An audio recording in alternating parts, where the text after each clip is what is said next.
Okay, welcome to the lecture of your analog communication. As you know, analog communication is the very important subject according to your GATE examination or any other PSU's examination. Okay, so let us start this subject with your first lecture. And this first lecture will cover the introduction part of your communication system and the analog communication. Okay, so before going on analog communication, we should know what is the communication system, because your analog, whether it is analog communication or your digital communication, this whole thing belongs to your communication system, right? So what is basically communication system? It is nothing. Take a very simple example. If two people are talking, they are making a communication system basically, right? How? What they are doing basically, if two people are talking, one people conveying the information, or basically you can say there is exchange of information taking place between two person, right? So what they are doing, they're making a communication system basically.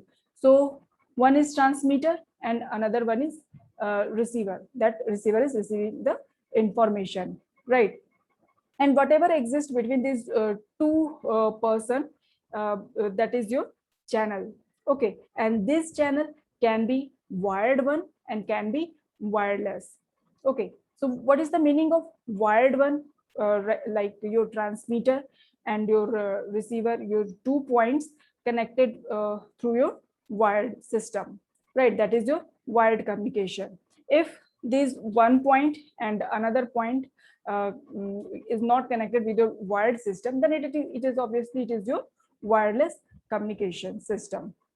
Okay, so this is basically formed your communication system. A very simple example is while two people are talking. Okay, so from the definition, communication is the process of establishing connection between 2 points of information exchange. Okay, now, as I already told that analog and digital communication comes under the communication system only. This two process belongs to your communication system. Okay, so if it is, what is analog communication and what is digital communication? If your channel, right, if your channel carrying analog signal, it means that whole system is your analog communication. If your channel has digital signal, carrying digital signal, it means your system becomes digital communication system. Okay, now what is analog signal and digital signal? Any signal that is continuous with the time. Take an example of sine wave. Take an example of sine wave. This is your sine wave, right? What you can see, this sine wave is continuous with your time. Then this sine wave basically is your analog signal. Now take example of your digital signal. Okay, digital signal. So what is basically digital signal? Your digital signal is a continuous signal only, that having certain level, whether it is 0 1 1 minus 1 or 1 0, right? A digital signal having some certain level, whether it is +1 or -1 or 0 or 1, but it will be continuous with your time. Okay, that is your digital signal. So come to the slide. Analog system, both information and carrier signal are analog signal. What is digital system? Digital pulses are transferred between two or more points in a communication system. So in this slide, what we have seen? We have seen communication system. What is communication system? What is analog communication, or what is digital communication? What is analog signal and what is digital signal? Okay, let's move to the next slide.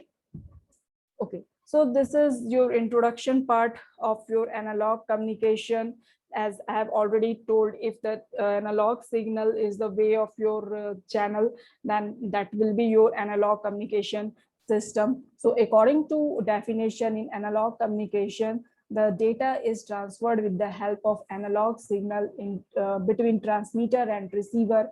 Any type of data is transferred in analog signal. Any data is converted in electrical form first, and after it is passed through the communication channel. So this is particular definition for your analog communication. Next, what is the advantage of analog communication and what is disadvantage of analog communication? Okay, advantage: transmitter and receivers are very simple, low bandwidth requirement, and FDM can be used. What is FDM? FDM is your frequency division multiplexing. What is disadvantage? Noise affects the signal quality. It is not possible to separate noise and signal. Repeaters can't be used between transmitters and receivers. Coding is not possible. Why coding is not possible? Because it is your analogous, continuous with the time. It is not in the form of 0 and 1. Last disadvantages: it is not suitable for the transmission of secret information. Okay, so basically what we are having in analog communication, we are having our low frequency signal. Okay, low frequency signal. That's why it is not secure to send your signal through the analog communication, or it is not advisable actually. Okay, because you are having low frequency signal, it's having if it's having a low frequency, it means it's having low energy and it will not travel longer distance. Okay, so these are some of your advantage and disadvantage. Okay, next is your communication system. As I have already told, what is communication system, and I have taken one example. If there are two people talking to each other, what they are forming a communication system actually. One talking to each other, one exchanging information with other, means one acting as a transmitter and another acting as a receiver, right? And in between these two there is a channel. Okay, that way, that path, we call that path as a channel. So what can be blocks in our communication system? Information source that will contain our message. Transmitter, we require transmitter to transmit our data. There will be channel, path, and this is receiver to receive your signal, and this user information, finally it will receive your message signal, right?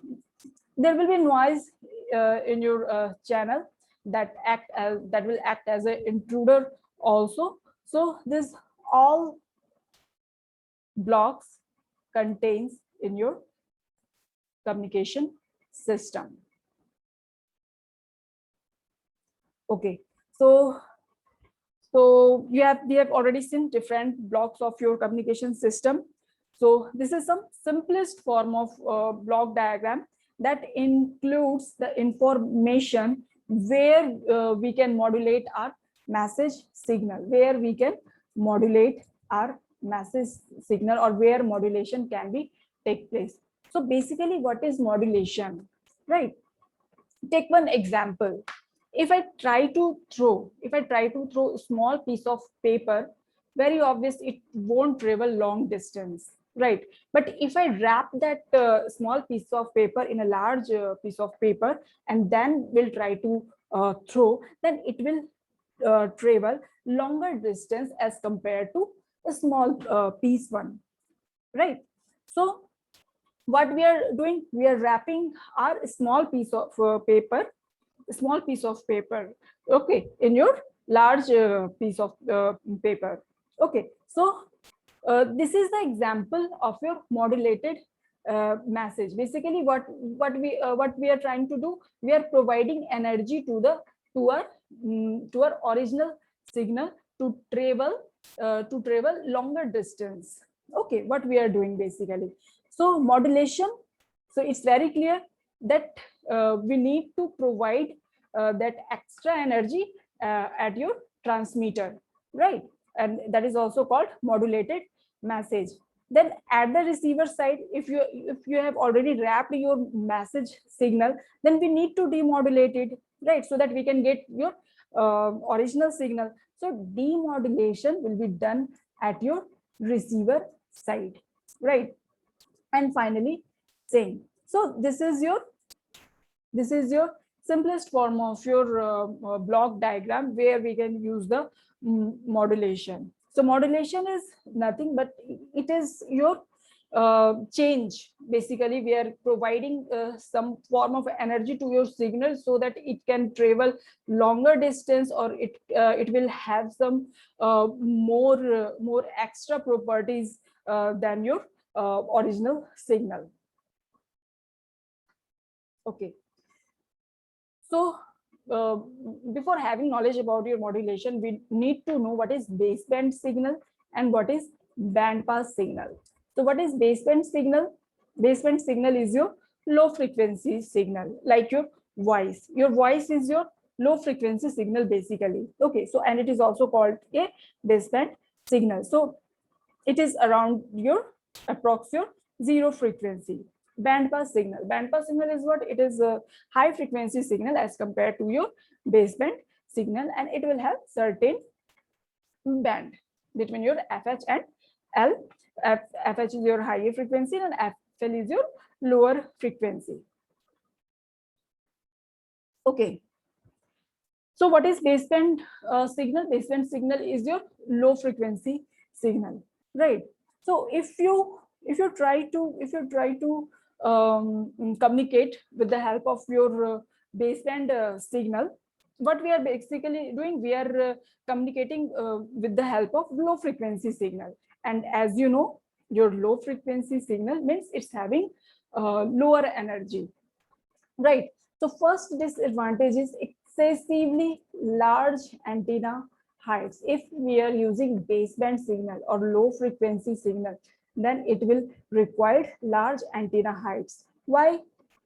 As you can see, wavelength formula is C by F, where lambda is indirectly proportional to the frequency, right? And the lambda wavelength is directly proportional to your height of antenna, right? If your frequency is low, what does it mean? It means your lambda will be high. And if your lambda is high, if your wavelength is high, what does it mean? It means your antenna height will increase. So indirectly, if we are having lowest frequency, it means we will have excessively large antenna height. So from this, if you are using low frequency signal to transmit your information, it directly means that there will be excessive large antenna heights requirement. So this is one of the very important drawbacks of your baseband transmission. Second one, signal get mixed. Obviously, you are having low frequency signal. It means you are having low energy signal. So it will have more proximity to get involved with the other signal. Short range of communication, again due to low frequency signal. Multiplexing is not possible. Obviously, if it's getting mixed with the other signal, how multiplexing will be possible? Poor quality of reception there will be. So these are some drawbacks of your baseband transmission. Okay, so as I told you, you can't transmit your original voice to a longer distance. So to transmit that without any fault, we need modulation. So what is modulation? As I have already given one example, we need to wrap a small piece of paper in a large piece of paper. So basically what we are doing, we are changing characteristic of carrier signal with respect of the instantaneous change in your message signal, right? So that paper basically act as a carrier to carry your message signal, right? That paper is basically, that large piece of paper is basically your carrier signal that carry your message signal from from one point to another point. So basically what we are doing, we are making changes in the characteristic of your carrier with respect to your message signal in the modulation technique. Need of modulation, as we have already know, reduction in height. What we are doing, we are modulating our low frequency message signal with high frequency carrier signal, right? So now your message become high frequency signal, and if your message become high frequency signal, it means it will directly reduce your antenna height. Long distance communication, now your energy, your message signal has high energy, high frequency, so it will travel long distance. Age of radiation, you have increased frequency, so it will increase your radiation power directly. Multiplexing, now what is multiplexing, right? What is multiplexing, right? There is a channel in which multiple number of signal contains, right?